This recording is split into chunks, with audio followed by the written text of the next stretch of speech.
Alright guys, I just basically pulled a you, me, and she, or in some of your cases, he. What we gonna do, baby? Alright, so you working on your career for the majority of you. Says I'm concentrating on my career, I'm focused on advancing no matter what it takes. So you just want to move on with your life, focus on your career, your money, get your money up, your pinnacles, just set yourself up, get your savings. You're just not focusing on the relationship, itself. Your person says plans. Seeing you is a priority for me. I want to make plans with you. Your person wants to see you. They want to hook up with you, want to spend time with you. They don't like the separation and they're making a priority. They want to make a priority to come in and see you. As far as how they feel about the third person, female or male, they see that person as being an obligation. You're a nuisance. I feel obligated to associate with you. Possibly they're married to them. Possibly they have children with them, and this is going to be someone that's going to be a part of their life. They can't get rid of this person, but they just feel like this person is an obligation, and they just can't rid themselves of this person. So moving back to you in your career. They feel like you're giving them the cold shoulder. You're ignoring them. You're keeping busy. You just don't want to be bothered. You moving on. You feel like this person wasted your time. You feel like it's over. I don't want to get into the situation no more. I just want to focus on me, my health, my career, my money. Do things that maybe I neglected or put on hold because I was dealing with this person. You feel like this person, yes, was a twin flame. You guys were opposite. You felt like you balanced one another out. They complimented you. You wanted the union, but again, you had to move on because this person wasn't giving to this union. So right now you have a positive mindset. You're trying to manifest things. You have blessings coming in. You're being abundant in what you're doing, and your focus is just there. Okay. You feel like this person sabotaged what you guys had. You tried to work on it. You tried to repair it, but they weren't giving. And collective, you can't do it by yourself, all on your own.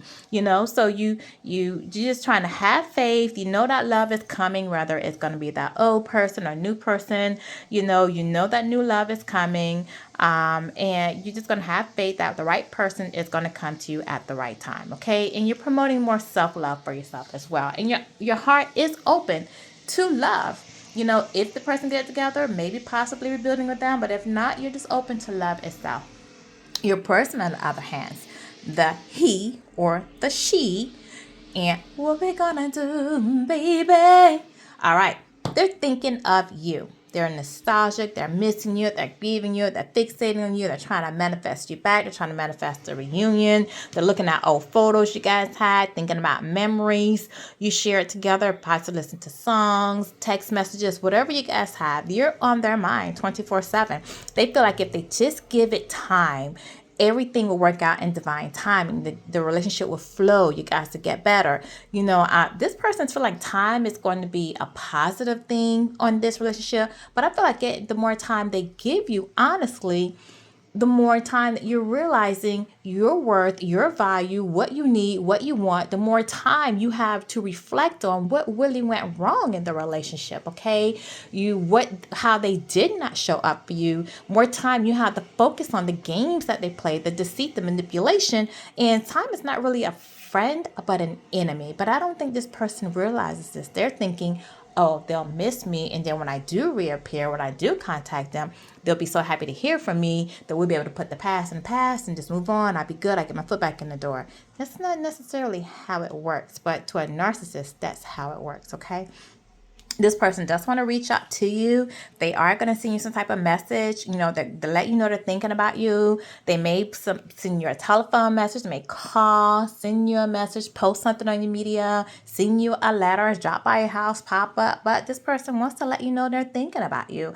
They want to let you to know that they are learning from their mistakes of the past. They are growing and they're preparing themselves for union with you or reconciliation with you. They're working on themselves so that next time they come into your life or next time you cross paths, there'll be a better version of themselves. Okay.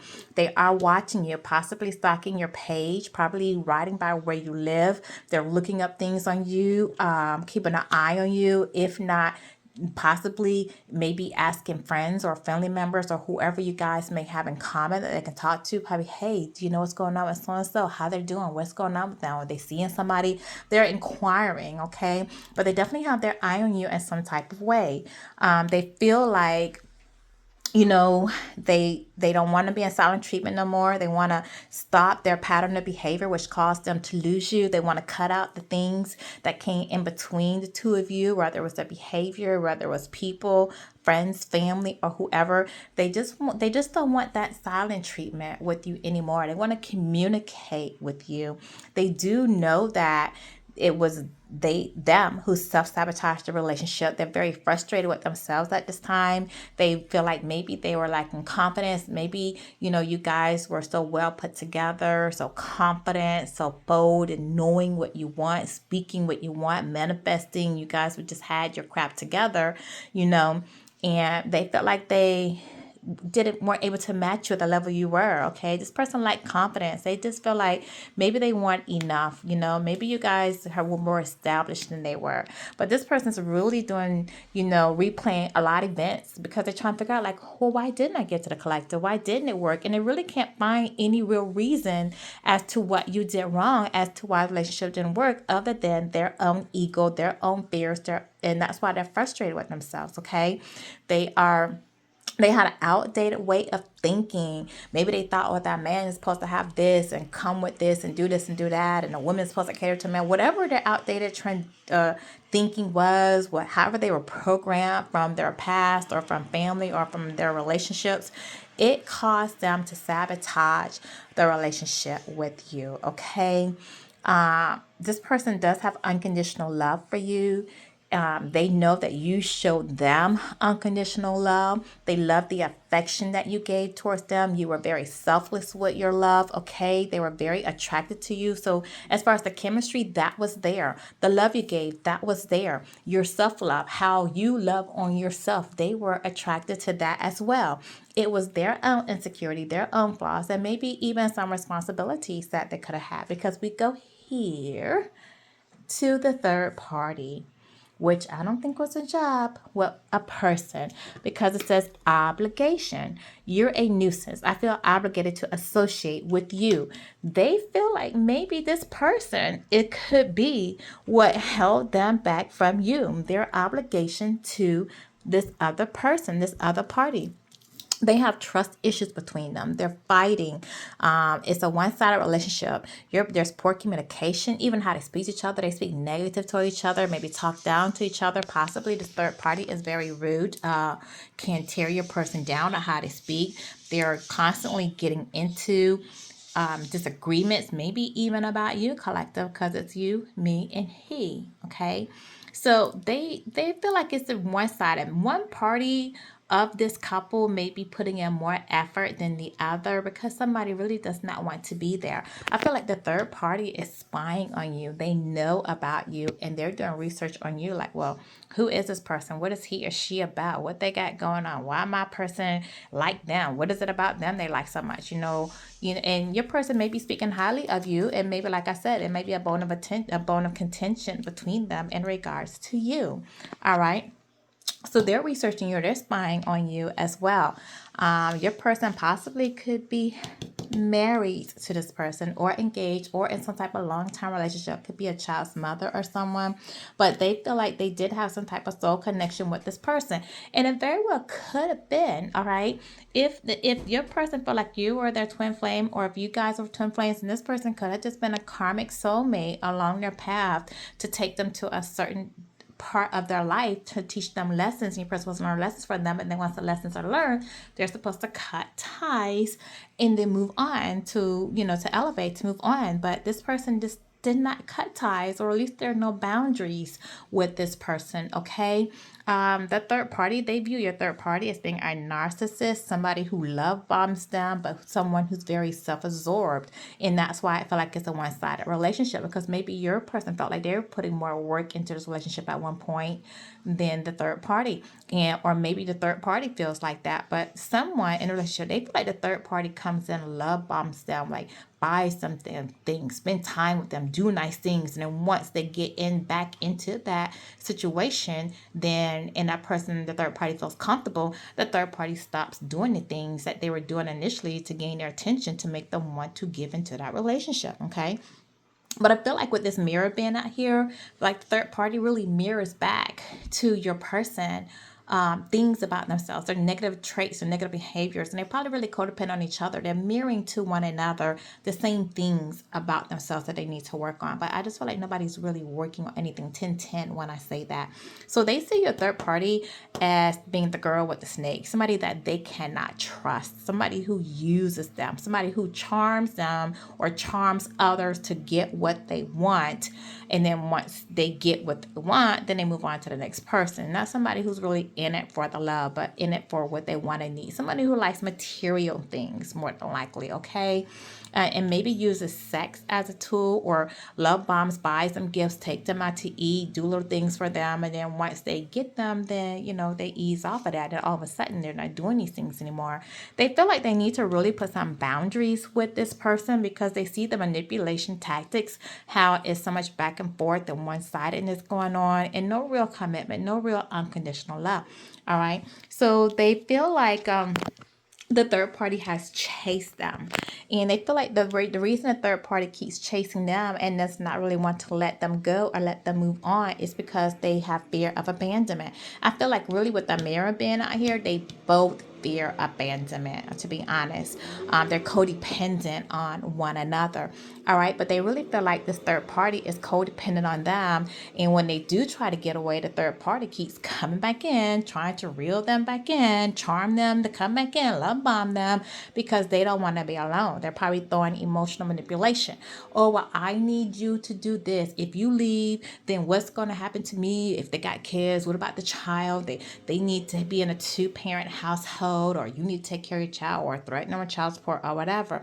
But they feel like it's just a toxic, codependent relationship where nobody's really learned a lesson. So it's just a repeat of cycle. Okay.